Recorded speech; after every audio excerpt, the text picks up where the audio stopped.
I mean, somebody who's 65 years old, but has ran NASCAR essentially their whole life and is somebody who's great at Daytona, great at a drafting track.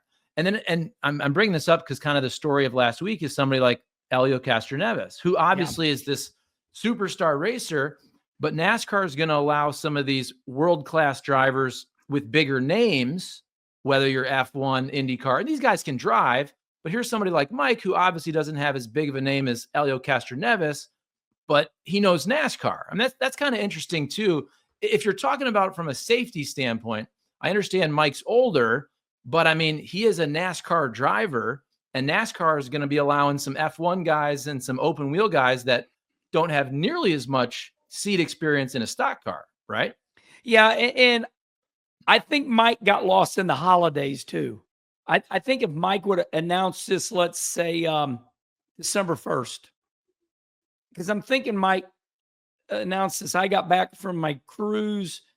I think if Mike announced this too late. And you Charlie, look, I understand the executives are involved, but let's face it, those executives, they leave December 23rd and they're getting back from their ski trips, and I think Mike got lost by the executives. Because here, when we look back at it, now we're just discussing it, okay? Yeah. We've said nothing bad.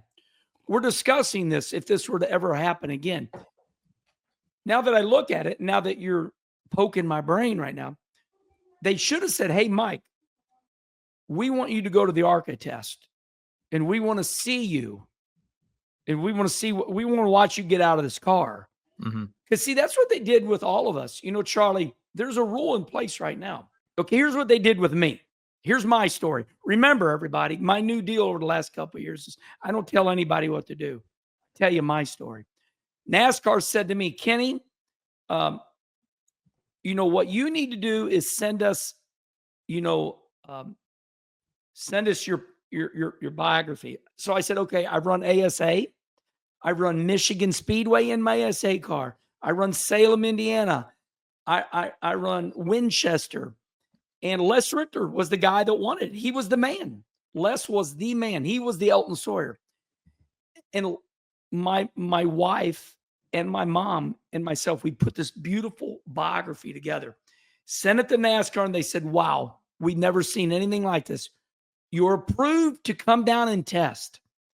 So I went to Daytona, but I'd already run Michigan Super Speedway in my ASA car.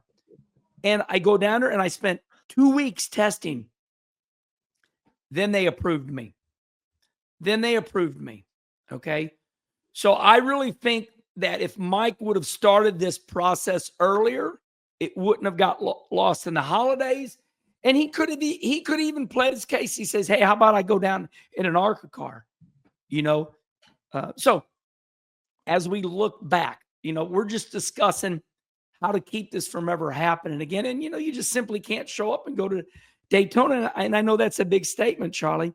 You simply can't just go to Daytona. But with 800 NASCAR starts, Mike's like, I'll just go to Daytona. He talks to some of the executives. They're like, that's awesome. So, yeah, then he doesn't talk to the competition side, and he gets this, tough phone call today.